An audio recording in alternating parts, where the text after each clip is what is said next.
All right, so as a coach at University of Oklahoma, OU, what does this Red River Rivalry game mean every year, both to you as a head coach and to the football program? Well, when I was here at the Big 8 Conference, it was that then, and that was probably the biggest game for our fans. It wasn't necessarily for our football team, because the Big 8 Conference Championship was our goal, and you had to go through Nebraska to make that happen.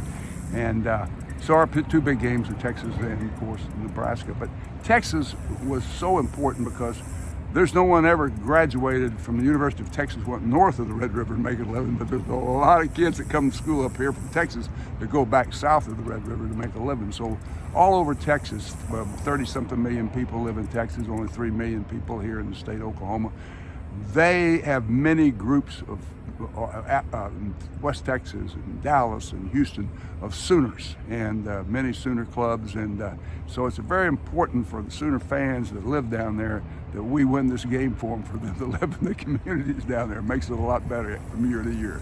So it's a big game in that sense, but 2 games on our schedule: Texas, Nebraska. And then if you win that game, that's got to help recruiting down there, right? You beat Texas down in their state. Without a doubt. Texas, when I was in the 70s and 80s, there were no dominant teams other than the University of Texas, and realistically could win national championships back in Oklahoma, and Texas were doing that. And good players want to go where good things happen, and that we were able to recruit successfully there. We won with a lot of Texas players. I've always said the reason I recruited so hard in Texas, I wanted to give their high school athletes the opportunity to win championships too. So we had a lot of success recruiting great players out of Texas, and they contributed greatly to our Okay, so to success. have a great rivalry, you got to have a great opponent. The University of Texas has been just that for Oklahoma. So what is it about Texas that makes them a great opponent for OU? Well, first of all, they're the University of Texas, and state school. They have a lot of money, a lot of fan base, a lot of wealthy people support that school, graduated that school, and they contend for national championships in that era. They're late, they haven't, but they have, during that period of time, Oklahoma and Texas were the only 2 great schools that were winning national championships, and the good high school football players want to go where good things happen, and good things happen for them when they play on teams that win championships. Coach Switzer was on the sidelines for a lot of these games. I believe the final record was 9-5-2, though many would say it should be 10-5-1.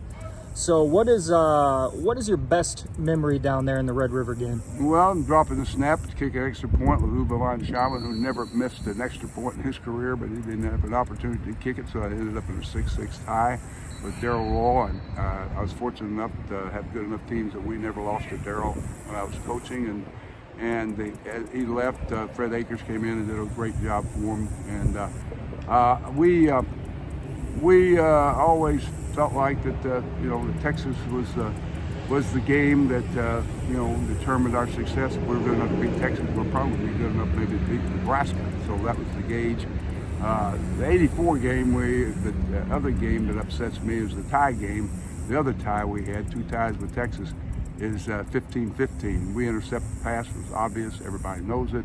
He slides 3 yards out of bounds, Keith Stanberry, our defensive safety, and they call him no reception, that he was out of bounds, and it was obvious, and they kicked a field goal last play of the game to tie it. So they gave him one more chance, and they kicked a field goal. So we were cheated out of that one, and robbed, I'd say. Missed call, bad call. I don't give a damn what you call it. We won the ball game, but they allowed him to tie us.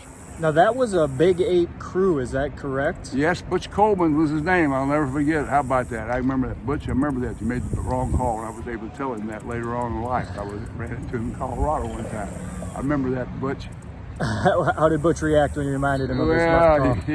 He didn't say nothing. I'm sure he was embarrassed by it. All you do is watch it on television all the time. They show that play all the time. How in the world could you not call it an interception? Andre Johnson reaches over, taps the ball away from the receiver, taps it right into Stansbury's hand. He captures the ball and slides on a wet, pouring down rain field, slides another 3 yards right out of bounds. Should have been Oklahoma's ball. And they fumbled about 3 plays before that, and Tony Casillas recovered that, and they didn't give it to us because the referee wasn't looking, because the downpour was trying to correct his glasses and didn't even see the play happen. Big games out there for referees too, so sometimes mistakes happen, but hey, Big 8 crew, what are you guys doing? Oklahoma, All right, Coach, I'm obviously a college football guy. That's my game. That's the sport I love. You're one of the great college coaches, but you also coached a Super Bowl team in the NFL, the Dallas Cowboys. So when you think about it, what do you like more, coaching as a sport? Are you a college football guy, pro football guy? What's your thoughts? Well, I spent more time in college. Obviously, I'm wired to the college game. They're two different goals. You know, the Super Bowl is the total goal of coaching professional athletes. They're making more money than they'll make the rest of their life. You got 53 of them. You got the best of the best playing the game, and their goal is to win the Super Bowl. The goal of a college football coach is similar to that of a high school coach. You're working with hundreds of kids, and your goal is not only to win on Friday night and Saturdays, but it is also to develop young men for the next 40, 50, 60 years of living. They're to get education here. You're helping them in many ways. You're encouraging them. You're wanting to do the things that are necessary to make that possible. And I think most college coaches and most high school coaches feel that way about their job in coaching. So it's a different goal. We win championships and games along the way, but we're more about that than helping young men be productive citizens for them and their families for the rest of their lives. Yeah, great answer. All right, Coach, we know there's been a little bit in the news lately. Coach Lou Holtz up there at Notre Dame has trademarked a certain expression, play like a champion, today. But for those who know their college football history, play like a champion came from Bud Wilkinson and the Oklahoma Sooners. So what are your thoughts on Coach Holtz slapping the Notre Dame trademark on that? Well, I saw that years ago as you go down the stairs of the field from leaving Notre Dame locker room. I saw that and I said, well, you know, we've got that hanging in our dressing room over 70 years. I came here. I came here in 1966, 54, 55 years ago.